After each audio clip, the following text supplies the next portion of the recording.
الحمد لله رب العالمين، نحمده ونستعينه ونؤمن به ونتوكل عليه، ونعوذ بالله من شرور أنفسنا ومن سيئات أعمالنا. من يهده الله فلا مضل له ومن يضلل فلا هادي له، وأشهد أن لا إله إلا الله وحده لا شريك له، وأشهد أن محمدًا عبده ورسوله أرسله بالهدى ودين الحق ليظهره على الدين كله ولو كره المشركون. اللهم صل على محمد وعلى آل محمد كما صليت على إبراهيم وعلى آل إبراهيم إنك حميد مجيد. اللهم بارك على محمد وعلى آل محمد كما باركت على إبراهيم وعلى آل إبراهيم إنك حميد مجيد. أما بعد فإن خير الكلام كلام الله، وخير السنن سنن محمد صلى الله عليه وسلم، وشر الأمور محدثاتها وكل محدثة بدعة وكل بدعة ضلالة وكل ضلالة في النار. أعوذ بالله السميع العليم من الشيطان الرجيم. يا أيها الذين آمنوا اتقوا الله حق تقاته ولا تموتن إلا وأنتم مسلمون. يا أيها الذين آمنوا اتقوا الله وقولوا قولا سديدا يصلح لكم أعمالكم ويغفر لكم ذنوبكم، ومن يطع الله ورسوله فقد فاز فوزا عظيما. بسم الله الرحمن الرحيم. فيه آيات بينات مقام إبراهيم ومن دخله كان آمنا، ولله على الناس حج البيت من استطاع إليه سبيلا، ومن كفر فإن الله غني عن العالمين. ഏറെ സ്നേഹം നിറഞ്ഞ സത്യവിശ്വാസികളെ, വിശ്വാസിനികളെ, റഹ്മാനും റഹീമുമായ അല്ലാഹു സുബ്ഹാനഹു വ തആലയുടെ വിധിവിലക്കുകളും നിയമനിർദ്ദേശങ്ങളും ജീവിതത്തിൻ്റെ മുഴുവൻ സന്ദർഭങ്ങളിലും കാത്തു സൂക്ഷിച്ച് തഖ്വയോടുകൂടെ ജീവിക്കണേ എന്ന് സ്വന്തത്തെ മറക്കാതെ നിങ്ങളെ ഓരോരുത്തരെയും ഉപദേശിക്കുകയാണ്, വസിയ്യത്ത് ചെയ്യുകയാണ്.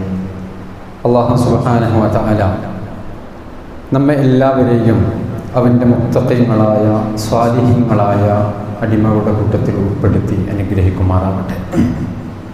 സഹോദരങ്ങളെ, നമ്മുടെ നാടുകളിൽ നിന്ന്, നമ്മുടെ കുടുംബത്തിൽ നിന്ന്, നമ്മുടെ പരിചയക്കാരിൽ നിന്നൊക്കെ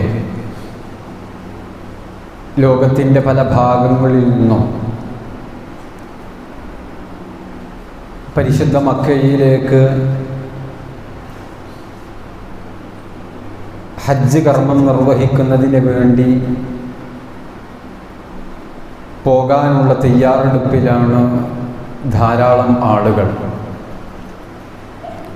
അതിനുവേണ്ടിയുള്ള ഒരുക്കങ്ങളൊക്കെ പൂർത്തിയായി ആ പോകാനുള്ള ദിവസത്തിന് വേണ്ടി മാത്രം പ്രതീക്ഷിച്ചിരിക്കുകയാണ് അവരോരോരുത്തരും. ഹജ്ജിനെ കുറിച്ച് പറയുമ്പോഴും കേൾക്കുമ്പോഴുമൊക്കെ ഹജ്ജിനോ ഉംറക്കോ വേണ്ടി ഒരിക്കലെങ്കിലും ആ പുണ്യഭൂമിയിലെത്തി ആ പരിശുദ്ധ കർമ്മങ്ങൾ നിർവഹിച്ച് തിരിച്ചു വന്നവരുടെ മനസ്സിൽ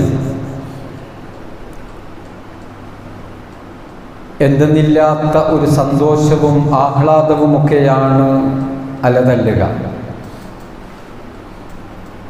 ഒരിക്കൽ കൂടെ ആ പുണ്യഭൂമിയിലേക്ക് എത്തണമെന്ന് കൊതിക്കാത്ത മനസ്സുകൾ അവിടെ പോയി തിരിച്ചു വന്നവരിൽ ഉണ്ടാവുകയില്ല എന്ന് പോയി വന്നവരോട് സംസാരിച്ചാൽ നമുക്ക് മനസ്സിലാകും. മസ്ജിദുൽ ഹറാമും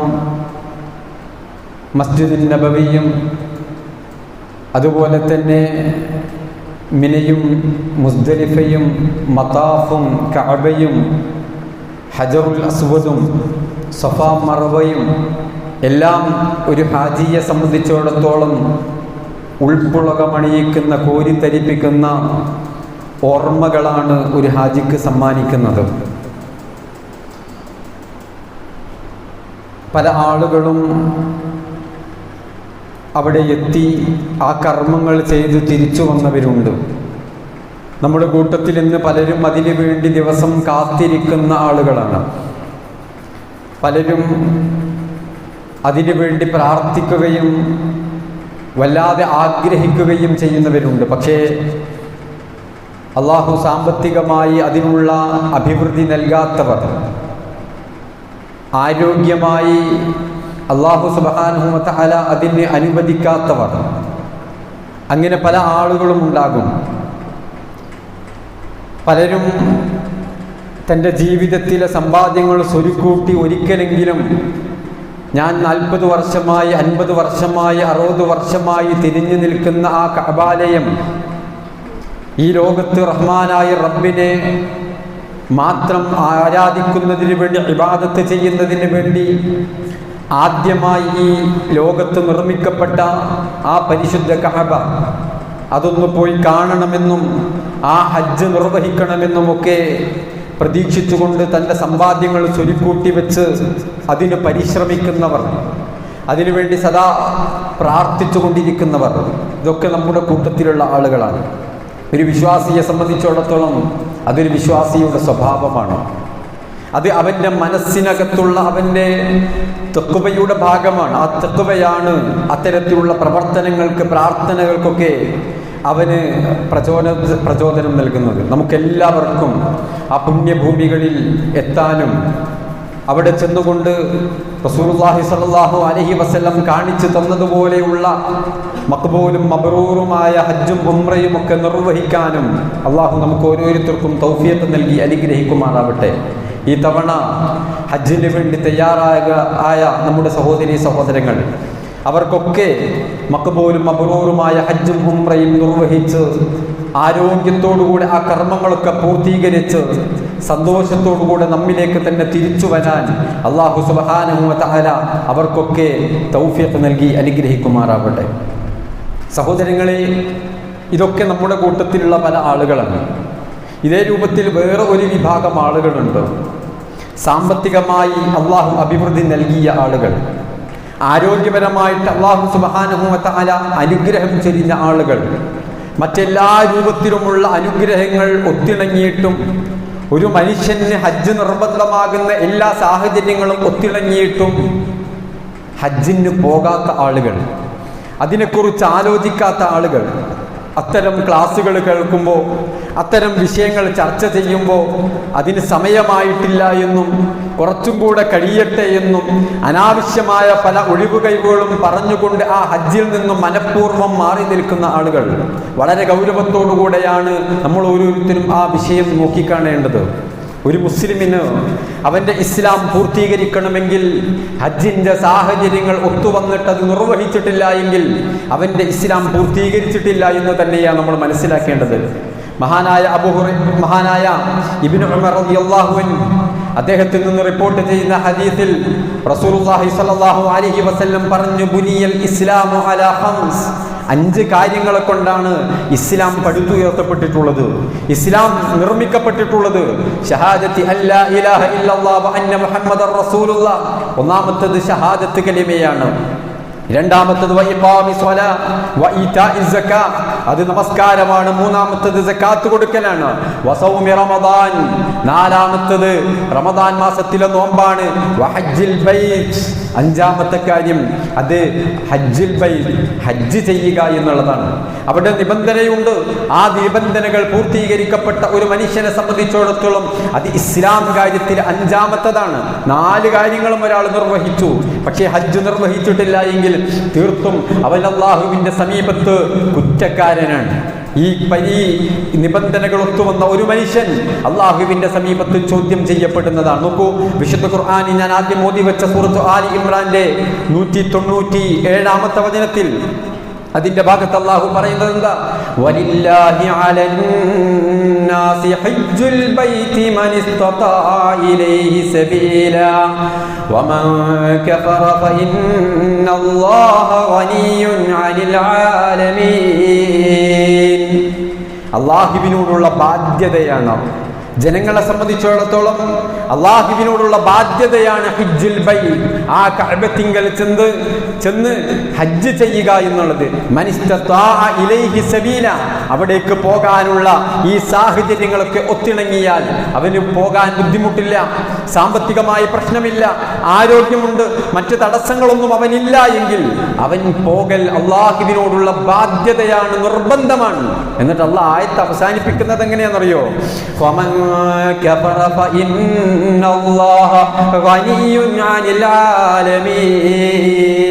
ഞാൻ പോയാൽ എൻ്റെ കച്ചവടം ആരാണ്? എൻ്റെ പ്രശ്നങ്ങൾ ഒരുപാടുണ്ട്, എൻ്റെ കുടുംബത്തിൽ വേറെ ആളില്ല, അതല്ലെങ്കിൽ മറ്റെന്തൊക്കെയോ പ്രശ്നങ്ങളുണ്ട്. അങ്ങനത്തെ ഭൗതികമായി ഇത്തരം ശർഈയായ കാരണങ്ങളല്ലാത്ത മറ്റ് കാരണങ്ങൾ പറഞ്ഞ് അതിൽ നിന്ന് മാറി നിന്നാൽ അല്ലാഹ് അതിനെക്കുറിച്ച് പറഞ്ഞത് വമൻ കഫർ, കഫർ, കുഫർ എന്ന പദമാണ് അല്ലാഹു ഉപയോഗിച്ചത്. അതിനെ നിഷേധിച്ച് തള്ളിയാൽ, അവിടെ കുഫറിന്റെ സ്വഭാവം കാണിച്ചാൽ ഫഇന്നല്ലാഹ ഗനിയ്യുൻ അനിൽ ആലമീൻ, അല്ലാഹു നിരാശ്രയനാണ്. അല്ലാഹു നിങ്ങൾ ആരും ഹജ്ജ് ചെയ്തിട്ടില്ല എങ്കിലും റഹ്മാനായ റബ്ബിന് ഒന്നും വരാനില്ല, അവന് പരാശ്രയം ആവശ്യമില്ലാത്തവനാണ്. നിങ്ങൾ ആരെങ്കിലും അവിടെ പോയി ഹജ്ജ് ചെയ്തു എന്നതുകൊണ്ട് അല്ലാഹുവിന്റെ മിൽക്കിയത്ത്, അവന്റെ മുൽക്കിയത്തിന് എന്തെങ്കിലും ഒന്ന് കൂടാനില്ല. നിങ്ങൾ ചെയ്തു എന്നതുകൊണ്ട് കൂടാനോ നിങ്ങൾ ചെയ്തിട്ടില്ല എന്നതുകൊണ്ട് എന്തെങ്കിലും നഷ്ടപ്പെടാനോ ഇല്ല.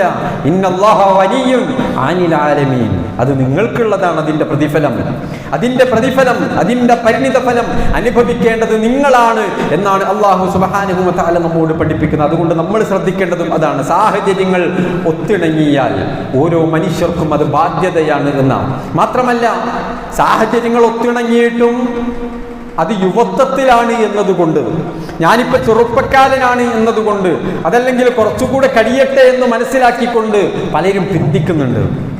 ഒരു കാരണവുമില്ലാതെ പലരും പിന്തിക്കുന്നുണ്ട്. നോക്കൂ, റസൂലുള്ളാഹി സ്വല്ലല്ലാഹു അലൈഹി വസല്ലം മഹാനായ അബ്ദുല്ലാഹി ഇബ്നു അബ്ബാസ് റളിയല്ലാഹു അൻഹു അദ്ദേഹത്തിൽ നിന്ന് റിപ്പോർട്ട് ചെയ്യുന്ന ഹദീസിലൂടെ പറഞ്ഞത് കാണാം, തഅജ്ജലൂ ഇലൽ ഹജ്ജ്, തഅജ്ജലൂ, നിങ്ങൾ പെട്ടെന്ന് തന്നെ ഹജ്ജിലേക്ക് ധൃതി കാണിക്കണം. ഹജ്ജിന്റെ സാഹചര്യങ്ങൾ നിങ്ങൾക്ക് അനുകൂലമായി വന്നു കഴിഞ്ഞാൽ തഅജ്ജലൂ, അത് എത്രയും പെട്ടെന്ന് നിങ്ങൾ നിർവഹിക്കണം. ഫഇന്ന അഹദക്കും ലാ യദ്രി മാ യുഅ്രിദു ലഹു, നാളെ നിങ്ങൾക്ക് എന്ത് സംഭവിക്കും, അല്ലാഹു അയാളുടെ അവസ്ഥ നാളെ എങ്ങനെയാക്കും ആർക്കും അറിയില്ല. കാരണം ഈ അവസ്ഥയെക്കുറിച്ച് അല്ലാഹു ചോദിക്കും. നാളെ നമ്മൾ രോഗിയായാൽ, നാളെ നമ്മുടെ ദരിദ്രനായാൽ, നാളെ നമുക്ക് വല്ല പ്രശ്നങ്ങളുണ്ടായാൽ ആ സമയം നമുക്ക് അല്ലാഹുവിന്റെ അടുത്ത് കാരണം പറയും, പടച്ചോനെ രോഗിയായിട്ടാണ്, പടച്ചോനെ സമ്പത്തില്ലാഞ്ഞിട്ടാണ്.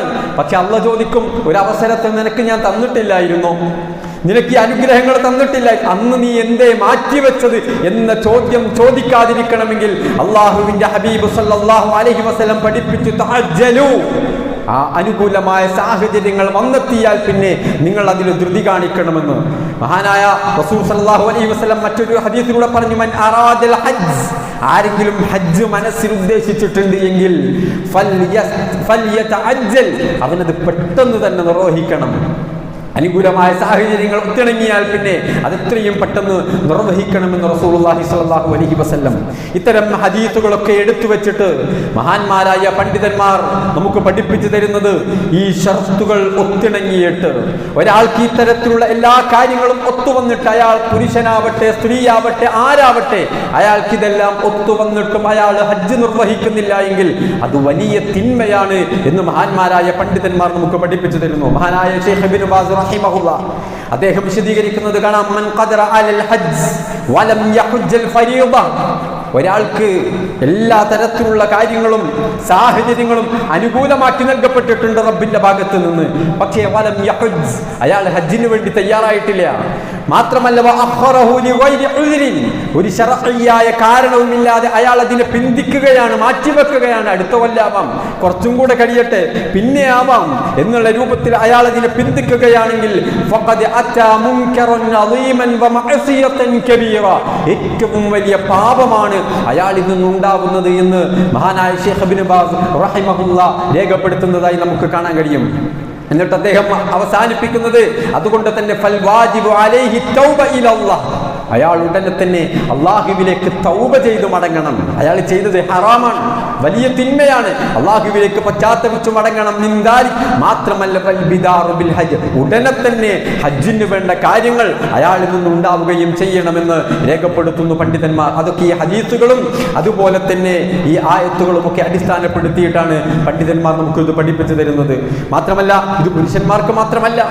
മഹദി ആയിഷ റളിയല്ലാഹു അൻഹാ, നമ്മുടെ ഉമ്മ റസൂലുള്ളാഹി സ്വല്ലല്ലാഹു അലൈഹി വസല്ലമയുടെ സമീപത്തേക്ക് ഒരിക്കൽ കടന്നു വന്നുകൊണ്ട് ചോദിച്ചു, യാ റസൂലല്ലാഹ്, അല്ലാഹുവിന്റെ ദൂതരെ, ഹൽ അലൽ നിസാഇ മിനൽ ജിഹാദ്, പുരുഷന്മാരൊക്കെ ജിഹാദിന് പോകുന്നുണ്ട്, സായുധ പോരാട്ടത്തിന് പോകുന്നുണ്ട്, ധർമ്മ സമരത്തിന് പോകുന്നുണ്ട്, ഞങ്ങൾക്കും പോയിക്കൂടെ? സ്ത്രീകൾക്കും ജിഹാദില്ലേ പ്രവാചകരെ? നബി സല്ലല്ലാഹു അലൈഹി വസല്ലം പറഞ്ഞു, നഅം, അതെ ഉണ്ട്, അലൈഹിന്ന ജിഹാദ്, അവർക്കും ജിഹാദിന് പോകാം. പക്ഷേ ലാ ഖിതാല ഫീ, അതിൽ സായുധ പോരാട്ടമില്ല. അവിടെ വാളും കുന്തവും തോക്കും ഉപയോഗിച്ച് ആ രൂപത്തിലുള്ള സായുധ പോരാട്ടമില്ല. മറിച്ച് ആ യുദ്ധം എന്ന് പറഞ്ഞാൽ, ആ ജിഹാദ് എന്ന് പറഞ്ഞാൽ അത് അൽ ഹജ്ജു വൽ ഉംറ, സ്ത്രീകൾക്കുള്ള ജിഹാദ് അത് ഹജ്ജും ഉംറയുമാണ് എന്ന് റസൂലുള്ളാഹി സ്വല്ലല്ലാഹു അലൈഹി വസല്ലം പഠിപ്പിക്കുമ്പോൾ നമ്മൾ മനസ്സിലാക്കേണ്ടത്, ഈ സാഹചര്യങ്ങൾ ഒത്തുവന്ന പുരുഷനോ സ്ത്രീയോ ആരാവട്ടെ അവരോരോരുത്തരും ഗൗരവത്തോടുകൂടെ നോക്കിക്കാണേണ്ട, സമീപിക്കേണ്ട ഒരു വിഷയമാണ് ഇത് എന്നാണ്. എന്തുമാത്രം വലിയ സ്ഥാനമാനങ്ങളാണ്, വലിയ പ്രതിഫലങ്ങളാണ് ഈ ഹജ്ജിന് അല്ലാഹു സുബ്ഹാനഹു വ തആല നിശ്ചയിച്ചിട്ടുള്ളത്. സഹോദരങ്ങളെ, റസൂലുള്ളാഹി സ്വല്ലല്ലാഹു അലൈഹി വസല്ലം മഹാനായ അബ്ദുല്ലാഹി ഇബ്നു ഉമർ റളിയല്ലാഹു അൻഹു നിന്ന് ഉദ്ധരിക്കുന്ന ഹദീസിൽ ആ ഹാജിയെ, മുഅ്തമിർ, ഉംറ നിർവഹിക്കുന്ന മനുഷ്യനെ അല്ലാഹുവിന്റെ റസൂൽ സ്വല്ലല്ലാഹു അലൈഹി വസല്ലം വിശേഷിപ്പിച്ചത് എങ്ങനെയാണെന്നറിയോ? അൽ ഹാജു വൽ മുഅ്തമിറു വഫ്ദുല്ലാഹ്, അല്ലാഹുവിന്റെ അതിഥികളാണ് അവർ, അള്ളാഹുവിന്റെ അതിഥികളാണ് അവർ. അവരെങ്ങാനും ദുആ ചെയ്താൽ അവർക്ക് അള്ളാഹ് ഉത്തരം കൊടുക്കും. നോക്കൂ, എത്ര വലിയ സ്ഥാനമാണത്. അവർ ദുആ ചെയ്താൽ അവർക്ക് അല്ലാഹു ഉത്തരം കൊടുക്കും. വസഅലൂഹു ഫഅഅതാഹും, അവർ ചോദിക്കുന്നത് അവർക്ക് അല്ലാഹു നൽകും. അറഫയിൽ നിന്ന്, മുസ്ദലിഫയിൽ നിന്ന്, മതാഫിൽ നിന്ന്, അത്തരം സന്ദർഭങ്ങളിലൊക്കെ അവർ വിങ്ങിപ്പൊട്ടിക്കൊണ്ട് കണ്ണു നിറച്ചുകൊണ്ട് റഹ്മാനായ റബ്ബിനോട് എന്ത് ചോദിച്ചാലും അല്ലാഹു സുബ്ഹാനഹു വ തആല അവർക്ക് നൽകുമെന്ന് ഹബീബായ മുഹമ്മദ് മുസ്തഫ സല്ലല്ലാഹു അലൈഹി വസല്ലം പഠിപ്പിക്കുന്നു. തീർന്നില്ല, മഹാനായ അബൂ ഹുറൈറ റളിയല്ലാഹു അൻഹു ധരിക്കുന്ന മറ്റൊരു ഹദീസിൽ അൽ ഉംറതു ഇലൽ ഉംറതി കഫാറത്തും മാ ബൈനഹുമാ, ഒരു ഉംറ നിർവഹിച്ച ഒരു മനുഷ്യൻ വേറെ ഒരു ഉംറ നിർവഹിക്കുന്നതിനിടയിൽ ചെയ്തു പോയ അബദ്ധങ്ങൾ, അതിനുള്ള പ്രായശ്ചിത്തമാണ് ആ ഉംറ, ആ രണ്ട് ഉംറകളെന്ന് റസൂൽ സല്ലല്ലാഹു അലൈഹി വസല്ലം. അതിനിടയിൽ സംഭവിച്ചു പോയ അബദ്ധങ്ങളൊക്കെ അല്ലാഹു പുറത്തു കൊടുക്കുമെന്ന് റസൂലുള്ളാഹി സ്വല്ലല്ലാഹു അലൈഹി വസല്ലം.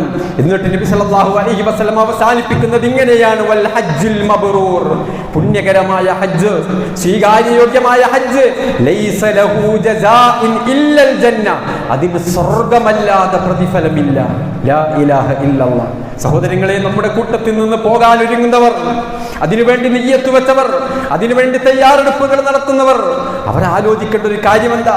ഈ ഹജ്ജിന്റെ പ്രതിഫലം, നമ്മൾ പോകുന്ന ഈ ഹജ്ജിന്റെ പ്രതിഫലം ലൈസ ലഹു ജസാഉൻ ഇല്ലൽ ജന്ന, സ്വർഗ്ഗമല്ലാതെ അതിന് പ്രതിഫലമില്ല എന്ന് ഹബീബായ മുഹമ്മദ് മുസ്തഫ സല്ലല്ലാഹു അലൈഹി വസല്ലം നമ്മെ പഠിപ്പിക്കുന്നു. തീർന്നില്ല, ഇമാം ബുഖാരി ഉദ്ധരിക്കുന്ന മറ്റൊരു ഹദീസിൽ റസൂൽ സല്ലല്ലാഹു അലൈഹി വസല്ലം പറഞ്ഞു, മൻ ഹജ്ജ ലില്ലാഹി ഫലം യർഫുത് വലം യഫ്സുഖ് റജഅ കയൗമി വലദതുഹു ഉമ്മുഹു. നിരന്തരം നമ്മൾ കേൾക്കുന്ന ഹജ്ജിന്റെ ക്ലാസുകളിലൂടെ മറ്റു സന്ദർഭങ്ങളിലൊക്കെ നമ്മൾ കേൾക്കുന്ന ഒരു ഹദീസാണത്. എന്താണ് ഹദീസ്? ആരെങ്കിലും ഹജ്ജ് ചെയ്തു, എങ്ങനെയാണ് ഹജ്ജ് ചെയ്തത്? ഫലം യർഫുത് വലം യഫ്സുഖ്, അവിവേകമായ പ്രവർത്തനങ്ങൾ അവരിൽ നിന്നുണ്ടാവില്ല. ഹറാമുകളായ അത്തരത്തിലുള്ള തർക്കങ്ങൾ, പ്രവർത്തനങ്ങൾ, സംസാരങ്ങൾ, അതുപോലെ തന്നെ ഭാര്യാഭർത്തൃ ബന്ധങ്ങൾ, ഇതൊന്നും ആ സമയത്ത് അവരിൽ നിന്ന് ഉണ്ടായിട്ടില്ല എങ്കിൽ റജഅ കയൗമി വലദതുഹു ഉമ്മുഹു, ഉമ്മ പ്രസവിച്ച കുഞ്ഞിനെ പോലെയാണ് അവർ ആ മക്കയിൽ നിന്ന് തിരിച്ചു വരുന്നതെന്ന് ഹബീബായ മുഹമ്മദ് മുസ്തഫ സല്ലല്ലാഹു അലൈഹി വസല്ലം. സുബ്ഹാനല്ലാഹ്, എന്താ ഈ ഒരു പദത്തിന്റെ ആശയം, ഈ ഒരു പദത്തിന്റെ ഗൗരവം, ഈ ഒരു വാചകത്തിന്റെ ഗൗരവം? സഹോദരങ്ങളെ, ഇന്നു പിറന്ന ഒരു കുഞ്ഞ്, എന്താ കുഞ്ഞിന്റെ പ്രത്യേകത? എന്താണ് ആ കുഞ്ഞിന്റെ ഹൃദയം? ആ കുഞ്ഞിന്റെ കണ്ണ് ഹറാമ് കണ്ടിട്ടില്ല, ആ കുഞ്ഞിന്റെ കാത് ഹറാമ് കേട്ടിട്ടില്ല, ആ കുഞ്ഞിന്റെ കൈകാലുകൾ ഹറാമ് പ്രവർത്തിച്ചിട്ടില്ല, ആ കുഞ്ഞിന്റെ ഹൃദയം ഹറാമിനെ കുറിച്ച് ചിന്തിച്ചിട്ട് പോലുമില്ല. സുബ്ഹാനല്ലാഹ്, അതുപോലെയാണ് ഒരു ഹജ്ജും മബ്റൂർ, സ്വീകാര്യയോഗ്യമായ ഒരു ഹജ്ജ് നിർവഹിച്ചുകൊണ്ട് നാട്ടിലേക്ക് തിരിച്ചു വരുന്ന ഒരു ഹാജി എന്ന് അള്ളാഹുവിന്റെ റസൂൽ സല്ലല്ലാഹു അലൈഹി വസല്ലം പഠിപ്പിക്കുമ്പോൾ എത്രമാത്രം പ്രാധാന്യത്തോടുകൂടിയാ റസൂൽ സല്ലല്ലാഹു അലൈഹി വസല്ലമ വിശുദ്ധ ദീനുൽ ഇസ്ലാം ഈ ഹജ്ജിനെ നമുക്ക് പഠിപ്പിച്ചു തരുന്നത്. സഹോദരങ്ങളെ, ഹജ്ജിന് പുറപ്പെടുന്നവരെ നമ്മൾ മനസ്സിൽ കുടിയിരുത്തേണ്ട, കൊത്തിവെക്കേണ്ട ഹബീബിന്റെ വചനങ്ങളാണ് ഇതൊക്കെ. അതുപോലെ തിരിച്ചു വരാൻ നമുക്ക് സാധിക്കണം. അല്ലാഹു സുബ്ഹാനഹു വ തആല നമ്മിൽ നിന്ന് യാത്ര പോകുന്ന, ഹജ്ജിന് വേണ്ടി യാത്ര പോകുന്ന എല്ലാവർക്കും, എല്ലാ വിശ്വാസിനികൾക്കും ഈ രൂപത്തിൽ ഹജ്ജും ഉംറയും നിർവഹിച്ച് അന്ന് പിറന്നൊരു കുഞ്ഞിനെ പോലെ വിമലീകരിച്ച ഹൃദയത്തിന്റെ ഉടമകളായി, ശുദ്ധീകരിച്ച മനസ്സിന്റെ വക്താക്കളായി നമ്മിലേക്ക് തിരിച്ചു വരാൻ അല്ലാഹു സുബ്ഹാനഹു വ തആല തൗഫീഖ് നൽകി അനുഗ്രഹിക്കുമാറാവട്ടെ.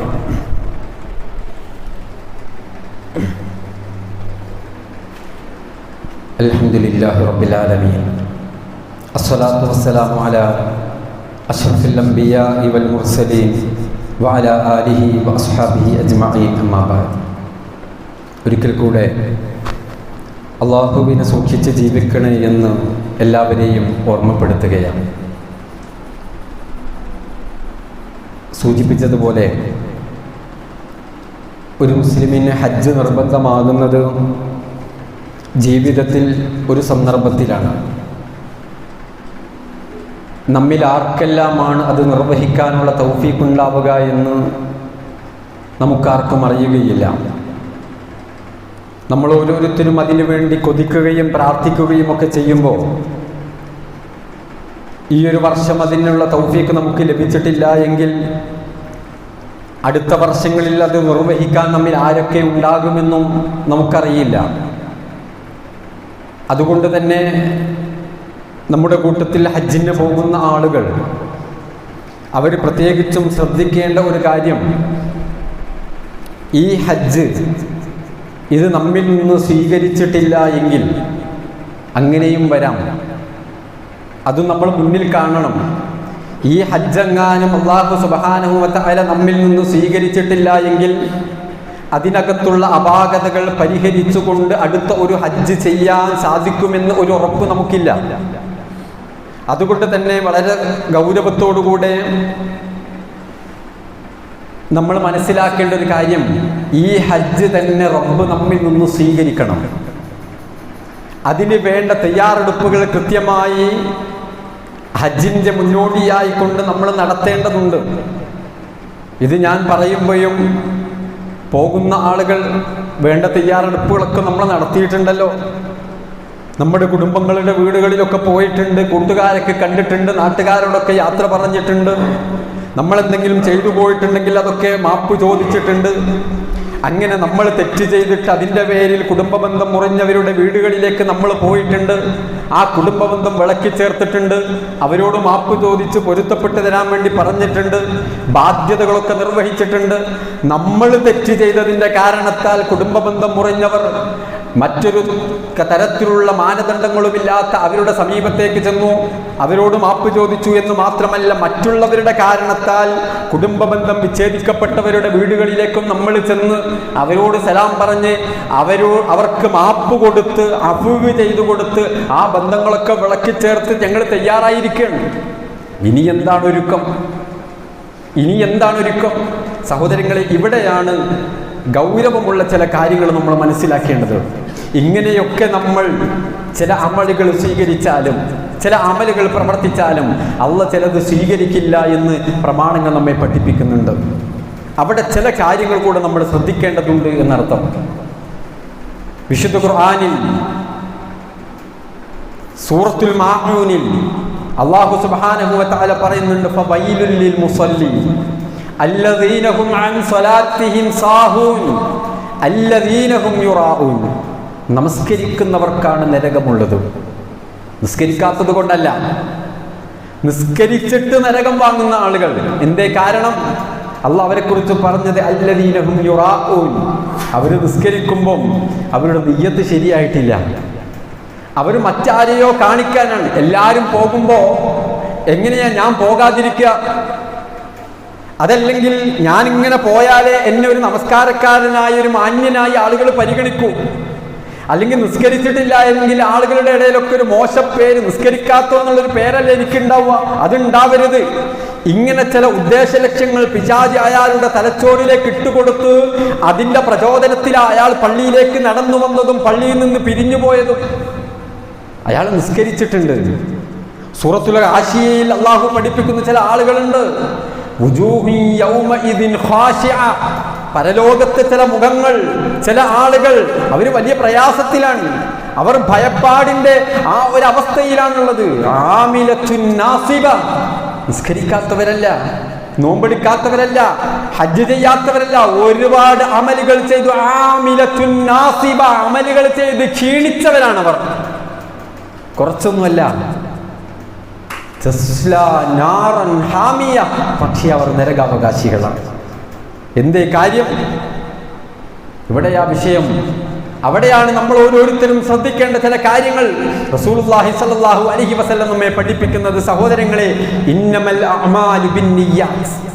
നമ്മൾ പുറമെ കാണുന്ന ചില പ്രവർത്തനങ്ങൾക്കപ്പുറത്ത് നമ്മുടെ ഹൃദയത്തിൽ ചില ഒരുക്കങ്ങൾ നമ്മൾ നടത്താനുണ്ട്. അത് ഗൗരവത്തോടുകൂടെ നമ്മൾ നിർവഹിക്കേണ്ടതാണ്. നിയ്യത്ത് ശരിയാക്കണം. എന്തിനാണ് നമ്മൾ നമ്മൾ ഹജ്ജിനായി പോകുന്നത്? ഹാജി എന്നൊരു പേര് കിട്ടാൻ വേണ്ടിയിട്ടാണോ? നമ്മുടെ ബാക്കിൽ, പേരിന്റെ ബാക്കിൽ അതിന്റെ പിന്നിൽ ഒരു ഹാജി കൂടെ ഉൾപ്പെടുത്താൻ വേണ്ടിയിട്ടാണോ? ശ്രദ്ധിക്കണം. അതല്ലെങ്കിൽ മറ്റെന്തെങ്കിലും ലക്ഷ്യത്തിന് വേണ്ടിയിട്ടാണോ? നേരത്തെ സൂചിപ്പിച്ചതുപോലെ എല്ലാവർക്കും അറിയാം ഞാൻ അത്യാവശ്യം സമ്പന്നനാണ്, എന്നിട്ടും ഞാൻ പോയിട്ടില്ലെങ്കിൽ നാട്ടിൽ എന്താ ആളുകൾ എന്നെ പറ്റി വിചാരിക്കാം, അതുകൊണ്ടൊന്ന് പോയി വന്നേക്കാം. ഇതിനാണോ? എന്തിനാണ് എന്ന് നാം നമ്മോട് ചോദിക്കണം. ഇത് അളക്കാനുള്ളൊരു സ്കെയില് വേറെ ആരും കയ്യിലുണ്ടാകൂല. അത് അളക്കാനുള്ള സ്കെയില് എൻ്റെ കയ്യിലാണുള്ളത്, നിങ്ങളുടെ ഓരോരുത്തരുടെയും കയ്യിലാണുള്ളത്, അള്ളാഹുവിന്റെ സമീപത്തുമുണ്ട് എന്ന് നമ്മൾ തിരിച്ചറിയണം. അള്ളാഹു സുബ്ഹാനഹു വ തആല പരലോകത്ത് ഇതിന് പ്രതിഫലം തരുന്നത് ആ സ്കെയിൽ ഉപയോഗിച്ച് അളന്നിട്ടാ. നമ്മൾ എന്തിനാ ഹജ്ജിന് പോയത്? എന്തിനാ നിസ്കരിച്ചത്? എന്തിനാ സകാത്ത് കൊടുത്തത്? ഇത് പരിഗണിച്ചിട്ടാണ് അള്ളാഹ് നമുക്ക് പരലോകത്ത് പ്രതിഫലം തരുന്നത് എന്ന റസൂലുള്ളാഹി സ്വല്ലല്ലാഹു അലൈഹി വസല്ലം പഠിപ്പിക്കുന്ന ഒരു ഹദീസിലൂടെ പറയുന്നത് കാണാം. ഇന്ന അഖ്വഫ മാ അഖാഫു അലൈക്കും അശ്ശിർകുൽ അസ്ഗർ. സഹോദരങ്ങളെ, എൻ്റെ സമുദായത്തിലെ മുത്തഖീങ്ങൾ, വിശ്വാസികൾ, അവരിൽ വലിയ ശിർക്ക് ഞാൻ ഭയപ്പെടുന്നില്ല. തൗഹീദ് മനസ്സിലാക്കിയവർ അവരാരും മുഹീദ്ദീൻ ശൈഖിനോട് പ്രാർത്ഥിക്കുമെന്ന് ഭയപ്പെടേണ്ടതില്ല. അവർ അല്ലാഹു അല്ലാത്തവർക്ക് നേർച്ച കൊടുക്കുമെന്ന് ഞാൻ ഭയപ്പെടുന്നില്ല.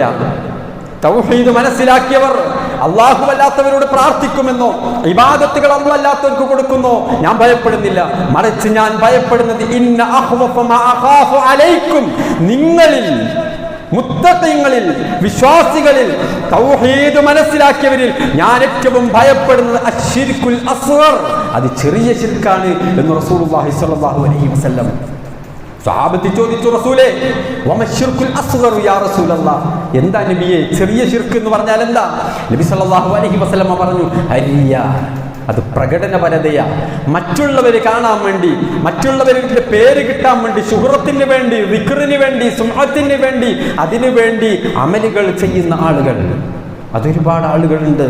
അതാണ് ഞാൻ മുഅ്മിനീങ്ങളിൽ നിങ്ങളുടെ കൂട്ടത്തിൽ ഭയപ്പെടുന്നതെന്ന് റസൂൽ സല്ലല്ലാഹു അലൈഹി വസല്ലം. അവർ നാളെ പരലോകത്തെത്തുന്ന രംഗം നബി സല്ലല്ലാഹു അലൈഹി വസല്ലം പറയുന്നു, യഖൂലുല്ലാഹു അസ്സ വജല്ല ലഹും യൗമൽ ഖിയാമ ഇദാ ജുസിയ അന്നാസു ബിഅഅമാലിഹിം.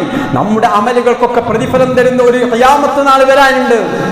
അന്ന് അവരെയും അല്ലാഹു വിളിക്കും. എന്നിട്ട് അവരിങ്ങനെ അവരുടെ നമസ്കാരത്തിനും ഹജ്ജിനും സ്വതക്കക്കും നന്മകൾക്കും പ്രതിഫലം വാങ്ങാൻ വേണ്ടി വരുമ്പം അള്ളാന്റെ ഭാഗത്തു നിന്നുള്ള മറുപടി എന്താണെന്നറിയോ? ഇദ്ഹബൂ ഇലല്ലദീന കുൻതും തുറാഊന ഫിദ്ദുനിയ. ആർക്ക് വേണ്ടിയിട്ടാ അന്ന് നിങ്ങൾ നിസ്കരിച്ചത്? ആര് കാണാൻ വേണ്ടിയിട്ടാ നിങ്ങൾ സ്വതക്ക കൊടുത്തത്? ആരുടെ പ്രശംസ പിടിച്ചു പറ്റാൻ വേണ്ടിയിട്ടാ നിങ്ങൾ സൽക്കർമ്മങ്ങൾ പ്രവർത്തിച്ചത്? ഇദ്ഹബൂ, അവരുടെ അടുത്തേക്ക് നിങ്ങൾ പോവുക. എന്നിട്ട് ഫൻദുറൂ ഹൽ തജിദൂന ഇൻദഹും ജസാ. അവരുടെ അടുത്ത് നിന്ന് വല്ല പ്രതിഫലം കിട്ടും നോക്കി. എൻ്റെ അടുത്ത് നിങ്ങൾക്കൊന്നുമില്ല. നഊദു ബില്ലാഹ്. അള്ളാഹു നമ്മെ കാത്തുരക്ഷിക്കുമാറാവട്ടെ. സഹോദരങ്ങളെ, ആ മേഖല വലിയ അപകടം നിറഞ്ഞൊരു മേഖലയാണ്. വലിയ അപകടം നിറഞ്ഞ ഒരു മേഖല. മഹാന്മാരായ പണ്ഡിതന്മാർ പോലും അവർ രേഖപ്പെടുത്തി വെച്ചത് കാണാം. ഞങ്ങൾക്ക് ഞങ്ങളുടെ ജീവിതത്തിൽ ഏറ്റവും പ്രയാസകരമായ അവസ്ഥ, അശദ്ദ അലയ്യ മിൻ നിയ്യതി, നിയ്യത്ത് ശരിയാക്കുന്നിടത്തോളം അതിനോളം ഒരു പ്രയാസം ഞങ്ങൾക്ക് ഉണ്ടായിട്ടില്ല എന്നാണ്.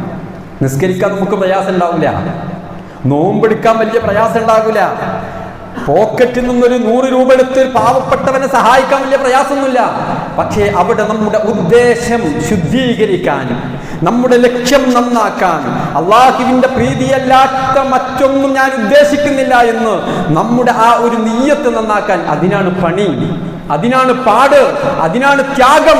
അത് ഹാജിമാർ, ഹജ്ജ് ഉദ്ദേശിക്കുന്നവർ, ഹജ്ജിന് പോകുന്നവർ മറ്റൊന്നും ലക്ഷ്യം വെക്കുന്നില്ല എന്ന് സഹോദരങ്ങൾ ഉറപ്പാക്കിയിട്ടില്ല എങ്കിൽ ആ നമസ്കാരക്കാരെ പോലെ പണിയെടുത്ത് ക്ഷീണിച്ചവരെ പോലെ പരലോകത്തി വരേണ്ടി വരും. അതില്ലാത്ത രൂപത്തിൽ ഏറ്റവും നല്ല ഹൃദയശുദ്ധിയോടുകൂടെ റഹ്മാനായ റബ്ബിന്റെ പ്രതിഫലം മാത്രം കാക്ഷിച്ചുകൊണ്ട് ഹജ്ജും ഉംറയും മറ്റെല്ലാ കർമ്മങ്ങളും നിർവഹിക്കാൻ നമുക്ക് ഓരോരുത്തർക്കും അല്ലാഹു സുബ്ഹാനഹു വ തആല തൗഫീഖ് നൽകി അനുഗ്രഹിക്കുമാറാവട്ടെ.